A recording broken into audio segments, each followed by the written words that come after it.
are joining us for another in our occasional series of interviews with property investors and developers to talk about their plans for 2021. And joining me today is a property investor, developer, author, entrepreneur, Nicholas Wallwork. So Nick, lovely to see you and Happy New Year to you. Today we were going to have a look at your kind of 4 chosen strategies for 2021. But before we go there, perhaps I think it would be a good idea just to get a flavour of your property life, because you wear a lot of different hats, don't you? But they're all very synergistic towards each other. Yeah, I guess I'd summarise it by saying I'm extremely passionate about property. I've been, I guess, in property, investing in my first house, which I lived in to start with. I bought it as a home, but converted it into an HMO. That was back in 2000. So I guess I've been investing since 2000, and full time without any other jobs or commitments, probably from about 2006, I think it was, 6, 7, that kind of time. So I sort of built up a portfolio slowly, went to some courses and seminars, did a lot of reading. I'm very passionate about education, as you know, and I picked up all the low-hanging fruit, and I'm talking about reading every entrepreneur's book in the world about, how to become successful and what you have to do. And so, those kind of fundamentals, I guess, taught me about passive income and building a power team and all the fundamentals that a lot of us, understand in property. It's the same throughout, all industries and all different businesses. So, it took me a little while to get going, and I kind of wish I'd known what I know now, but that's life, isn't it? You don't have the beauty of hindsight, and you don't have the beauty of the people you know now and the contacts you have now and the knowledge and all that sort of stuff. And I guess my main role now is property development. My biggest business, I guess, is developing properties through the Red Brick brand, who you can see picking up on screen. We are conversion experts mainly. We don't do a lot of new build. So it's office to resi conversions, came to resi, all this kind of stuff we've done over the years. We've done some service accommodation. We've got good experience with that. I've done a few rent to rents early in my career, so I understand that and can advise on that and know the ups and downs, all these different strategies that people are using still today. I was investing in HMOs in 2000 and they were bedsits, years and years beyond. It's not a new idea. But what it is at the moment is it's obviously HMOs and things like that, very, very popular because there is the demand for it and it is hard to get on the housing ladder. So, to answer your question without waffling on for hours now, mainly property developer. I also run Property Forum, a friend of Property Tribes, where we put on good information, ebooks, trying to help educate people freely or very cheaply. I'm very proud more recently to have written my books. So I've got I've partnered with the 4 Dummies brand, the global 4 Dummies brand. I'm looking on a mirror on my webcam, so I don't know which part of the book I'm touching. That bit. But the global 4 Dummies brand. I'm really proud of that because there's not many people that are able to break out of our little niche and get stuff published and get stuff out to the mass market. And I'm very proud to have been able to do that. And there's lots of great information in there. Everything from the basic strategies, the rental strategies, the management strategies, right through to property developing. What you've demonstrated is that you subscribe to multiple streams of income. So you're not just relying on, one stream of income. You've got several streams. And I did want to pick up on, we can see that you've got your own property forum in the background there on your branding. And you're, as you said, friend of Property Tribes, and likewise, and you're very much of our thought processes that people should have access to free information to learn and grow. And you're part of the Property Summits 5, who put on regular events and so on. And I think, one of the things that this kind of approach achieves is it helps you demonstrate your domain expertise, and then that kind of feeds into everything you're doing, because one of the other things that you do is mentoring as well. And as people get to know you through all of these different resources that you provide, it helps them to understand your level of knowledge and where they can work with you, doesn't it? It's not a new topic, property education. It's not a new topic, education in any industry. And there's plenty of industries that have bad educators that should be avoided, or people that are just selling courses without, huge amount of experience. So I kind of felt, I wanted to help people further. We've done Property Forum for a number of years. I've always provided good information and content through my businesses. So this was really taking it one step further and seeing a gap in the market where people have probably gone on these courses, realized, there's a load of theory there. That's great. But how do I actually get going? Who do I speak to? Who do I use for my power team? How do I physically start doing this? And it's very hard to teach that on a course. I don't teach people property. I don't want to really talk to absolute newbies. I'm happy to chat to anyone, but I don't think my mentoring would have the biggest impact on people unless they've gone through a fair bit of training already and they pick the low-hanging fruit. They understand a number of the strategies. They've done a lot of reading. Not just my book, lots of other books. John Howard's got some good books out. Lots of people in the industry. Paul Mahoney, also both his chaps on Property Summits. When I started out, I've read everyone's book, absolutely everyone's, good, bad, ugly, and I've made up my own views as to what I started to formulate my own views as to who was honest, who wasn't, who genuinely was doing what they said they were doing. And I was picking the tidbits. So from each book, I picked nuggets. And, when I read John's book, I picked up some nuggets of information that I didn't know or wasn't as good at. So, no one person, knows it all. And if you're that kind of arrogant person that thinks you know it all, you really shouldn't be in business. You shouldn't be teaching others, that's for sure. Yeah. Well, that kind of that's very much subscribes along to our mantra that none of us is as smart as all of us, and that there's a huge hive mind of knowledge to tap into there. If we move on now to your 4 top strategies for 2021, I was wondering, did you sit down at the end of last year or the beginning of this year and sort of review where you were and then think about what might happen with the market in 2021 and kind of formulate a plan? Because I guess I'm asking, are you going to be doing anything differently this year to what you've been doing previously? Yeah, good question. And the answer is yes, we are. Most importantly, we did sit down. I sat down with my main business partner in Red Brick, and we've discussed strategy. I think it's not an overnight decision, this kind of stuff. It's very much market dependent. We're in an industry that changes regularly, both through regulation and trends even. I think we see like serviced accommodation has been really hot for a couple of years. Not sure it will be after COVID. Certainly it'll be a lot harder and people to realise how challenging that strategy can be. And so, various things come and go, but ultimately we're going to be doing more of the same. I think there's more stock out there than there will have been for the last year or two, certainly for development and certainly for the conversion space, which I'm in, and my strategies are largely based around my own expertise, as you might expect. But I think there'll be more opportunity, and we want to do more sites because I think there will be more. My personal opinions, there's going to be, and this is kind of unfortunate, unfortunate for the businesses and offices that are going to be, losing money or going bust. I think there's going to be a lot of stock for those reasons in various areas, and thus bricks and mortar buildings will be available for repurposing. And my job as a developer, I see, is providing a quality end product with the, affordable quality accommodation at the end. Not to be misconstrued with affordable housing, which is what developers give a percentage away to the council. Sure.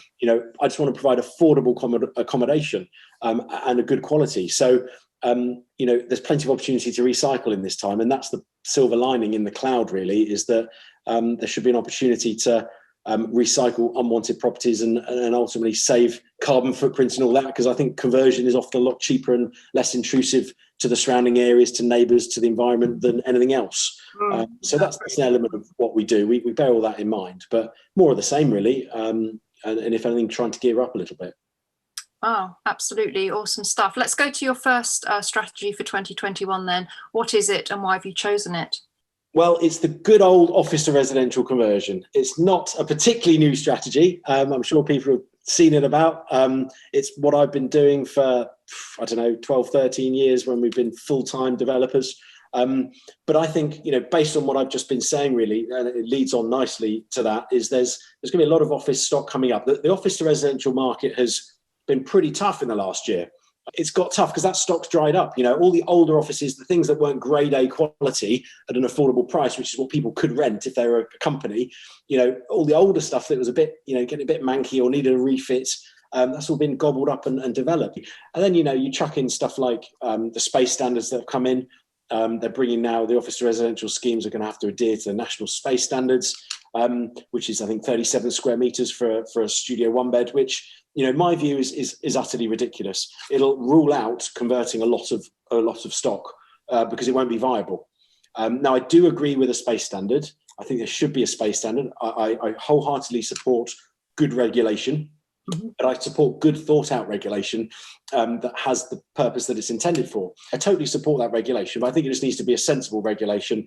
Bringing in something like a 20 square meter rule would be reasonable for me in my mind in a micro studio. And when you see some of the micro studio schemes we've done, they're very high end. You wouldn't, if I told you this is a micro studio, you'd just think it was a studio. Well space designed, very high spec. It feels like a high end hotel suite, a small hotel suite, and that's the point. Is I think it's unnecessary regulation. So there's been a lot of pressure on that industry. I'm hoping that's going to be my new number one strategy, and probably lots of other people's. That there will be some more stock coming to the market in that respect, people working from home, all the rest of it. So it's a new idea for 2021, but it's a new old idea. Got it. So if we go to your number 2 strategy. Yes. So number two, we have retail to resi. So again, I'm talking from a conversion expert point of view. And, to be fair, conversions are, in my mind, mostly lower risk. You don't have to break ground often. You don't have contamination risks in the ground. You don't have major service risks, potentially, as long as you do some appropriate surveys before you exchange on deals. They should have electrics. They should have water. Yes, they might need to be upgraded, but they're usually in good locations, town centre locations, these offices and certainly retail to resi on this particular point. So they represent, in my mind, a fairly low risk opportunity to get into property development. And, you can pick up a retail unit for, depending on where you are in the country. If I'm talking the southeast of England, as little as a couple of £100,000, and you can knock a flat upstairs and a couple of flats out the back. And maybe half the ground floor retail space, and then you keep a smaller frontage, you're shrinking the size, and that will probably be very well received by the council. And there are obviously PD rules now under the Class E, permitted development, etc., and that's all changing again next year. So, I don't want to go into too much detail on the specific rules. Suffice to say that there are some very relaxed PD rules that are coming in force at the moment to support those kind of conversions. And I think those will create a lot of stock. So, and obviously with the COVID situation, there'll be a number of businesses bankrupt. I think I read a newspaper article in Berkshire the other day listing the shops that had shut down. It was either Reading or Maidenhead, one of the Thames Valley corridor towns. Might have been Basingstoke, actually, just like listing the companies and the shops that had gone bust already. That was shocking reading. It was really sad reading. But out of that silver lining, someone's going to use these shops for something. If they're not in a dedicated mall, the stuff on the high street fringes, I think they're the ones that will be kind of ripe for a residential, where, let's take Basingstoke as an example. For anyone that doesn't know that, you've got a Festival Place shopping centre, brand new shopping centre that was, boshed up. I'm going to guess 10 years ago, 15 years ago. So new shopping centre. And the older high streets are going to be the ones that suffer most, because it's not all under one roof, out the rain, and well presented and kept to a grade A quality. So, that would be my next strategy. And I think it's attainable for people wanting to get into property. I think that was the interesting point that I wanted to pick up on, that some people have, built their portfolios as you did in the early days, just, standard buy to let, and they want to make that jump to something a bit more adventurous. And from what you've said, that does sound like a relatively low risk way to do so, and to find your way into property development. Interested to know, Nick, do you do complete buy to sell, or will you keep some of the units? What would be your outcome for those? For us, we keep about 80% of what we do. So we're more build to let or build to rent developers than anything else. So we do try and keep stuff. I still firmly believe in the long-term fundamentals of property and capital growth. I don't invest for that mind. I strictly invest for yield, for rental income. It has to, once you've refinanced at the end of a deal and you're on your main commercial mortgage, it must more than wipe its face. It must make some good rental income, good profit from the site, and then the capital growth can come, and you can hope it can come. If it doesn't, it doesn't matter. What happens when you have a recession or a thing like COVID even, people tend to put off house moves. If they were looking, they might stop. And actually then you get this kind of pent up demand where those people are already renting. So, if you've got stock, it tends to do quite well in market downturns. So regardless, if you can forget about the value of your properties might have dipped by X amount, in these kind of markets, the rentals often do really well. Depends on the strategy. This is not a generalized sweeping statement. I'm talking more about the sort of young professional market, the standard typical vanilla rentals. What we've seen in this pandemic, weirdly, is strong house price growth as well. So it's been, you would never have predicted it. Nobody knows how long it's going to last, though. There's so much talk of, it falling off a cliff on the 31st of March when the stamp duty holiday ends. And I think this really, it really highlights how buy and hold and taking a long-term view is very sensible in these very turbulent market conditions.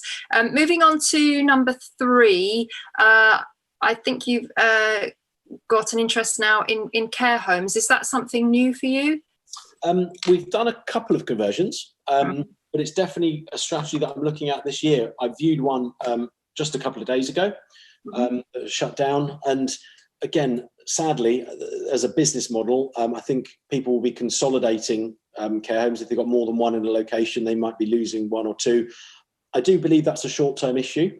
So it's not an opportunity that's going to last a long time. It is a COVID issue, but they are always very popular. They've always been a viable strategy, and it's not one that people talk about very much. So that's why I've chucked it in my top 4 strategies, because it is something people should be aware of. That they go reasonably cheap. They go for quite a good price because the commercial agents that are selling them don't really understand the residential market and just are selling on a disused vacant care home. The reason they often come for sale is not because maybe the business is struggling for obvious COVID related reasons, but there are these brand new care homes that get built by new build developers. So they're purpose built. They're built with all the bells and whistles, all the regulation, all the spec, bigger sizes, integrated en suites, built to a much higher specification. And similar to the office market, where you've got the grade A offices doing well, and we've been recycling all the old stock. There's a very similar thing happening in the care home industry for the last few years, and that's only going to continue. So again, in the positive sort of way of recycling property, care homes, I think, represent a good opportunity that you might not initially look for. So seeking out the right people that operate in that field, were worth doing. Yeah, I think also those buildings, they tend to come with large garden spaces and good parking areas and things like that. So they do actually lend themselves to being converted, don't they? They really do. We're offering on one. We've offered on one already. I can't say where it is, unfortunately, because it might be too easy to find. But I'm hoping it's going to be a sort of it's about 50 odd rooms it's convertible to. So we'll probably convert that into flats. And there's lots of, it's kind of like imagine a row of new build. It looks like new build, actually, really good quality. Terraced houses, we might chop it up into small houses. Who knows? That one, hopefully we'll get the offer accepted. If we do, if we can strike a deal there, that'll be one we're doing this year as well. Now, I must stress, it's a bit more challenging than office to residential, or office to retail to residential, because you will need a planning application. Unless they do bring in new PD rules around it, at the moment it's still under this kind of planning stage. So, either offer subject to planning, or if you're, not able to do that and you're prepared, you're a higher risk profile person, and you're prepared to take a bit more risk, maybe get a pre-app inquiry from the council. That's where you kind of book a meeting with the council, you show them some very basic floor plans and an outline of what you want to do, and your architect or planning consultant could draw that up for you, and get a view from the council. And they usually have to commit to getting back to you within 28 days. So usually within a couple of weeks, they'll, crikey, we've got to get on this. They'll call you up, book a meeting on site, you can show them around, talk through your plans, best to have your architect or planning consultant there, and you'll get their gut feeling on site, is this going to be acceptable to convert it back to residential? And one of the challenges is losing care home bed spaces. If that particular borough doesn't have many beds, they'll be reluctant to let it go, and it could be very, very high risk. You know, we've had pre-apps in the past on sites, not necessarily care homes, where the council have said, I'm basically going to do, and this was their words, I kid you not, I'm going to do everything in my power to make sure that you cannot convert this to residential. Wow. That was the almost verbatim. So a pre-app inquiry is really important. You know, don't just buy something with zero input from the council. You know, the councils are busy, it's tough, but you can really get yourself in a whole heap of problems there. I mean, sure, you can sell the site on again, but by the time you've done fees and costs, you're going to be in for tens and tens of thousands of pounds. Really valuable tip. And we'll move on to your fourth and final strategy for 2021. Well, you know, again, it's HMOs. HMOs. You know, I'm not reinventing the wheel here, Vanessa. You know, I know John Howard will be turning at his on his desk, crying, saying he's done bed sits since 1918 when he was first doing bed sits. But the reality is, they still work really well if you're in the right location. You know, and of course, it's all about the right location. There are areas that can be a bit oversaturated.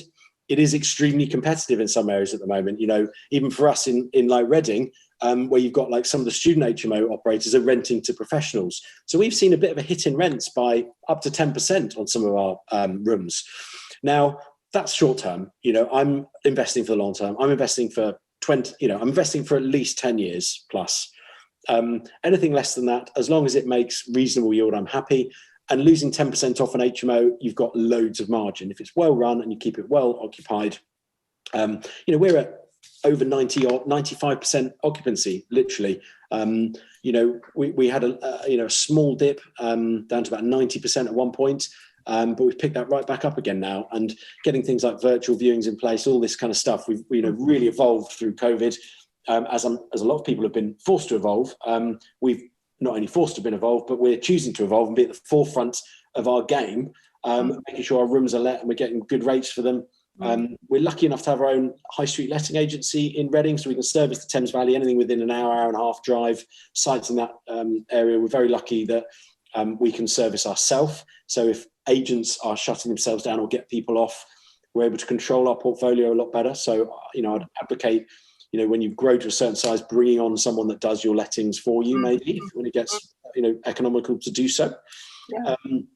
But certainly, it's interesting, Nick. Sorry to jump in, but you know, I don't invest in HMOs. But if I was thinking of it now, I would be thinking of the impact of COVID-19, and I would be thinking about putting en suites in every bedroom to allow people to have their individual spaces for hygiene reasons. But then, of course, that kind of could lead into the ICTB individual council tax banding trap.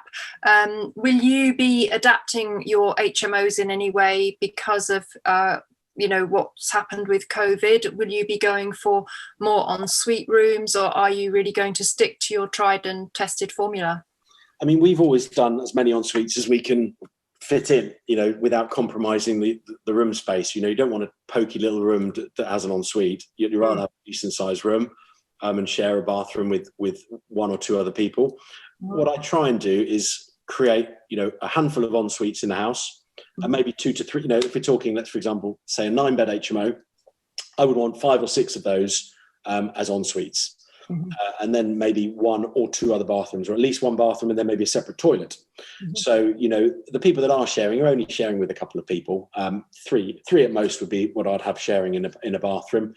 And I also like to have a bit of a mix in each house. You know, I don't want all en-suites, because then that's, you know, in our areas, that can be anything from $550 to $650 a month. And you're at that price point, you know, and a good en-suite should be, you know, that kind of level in the Southeast. So if you have a slightly lower rent for some of the rooms, you know, 3 or 4 of the rooms in, let's say, a 9-bed, like $450, $500, you're tapping into a whole different market. So, you know, each and every property, you're kind of hitting multiple markets, you know, slight different. There's a micro market within a professional let market. No particular order, my list. But yeah, I think that's one to look out for sure. It's been brilliant to pick your property brain as always, and we look forward to what the tribe has to say about it. So thank you very much for joining me, Nick, and all the best for the new year. Thank you. Looking forward to it. Take care, guys. Bye. Bye-bye.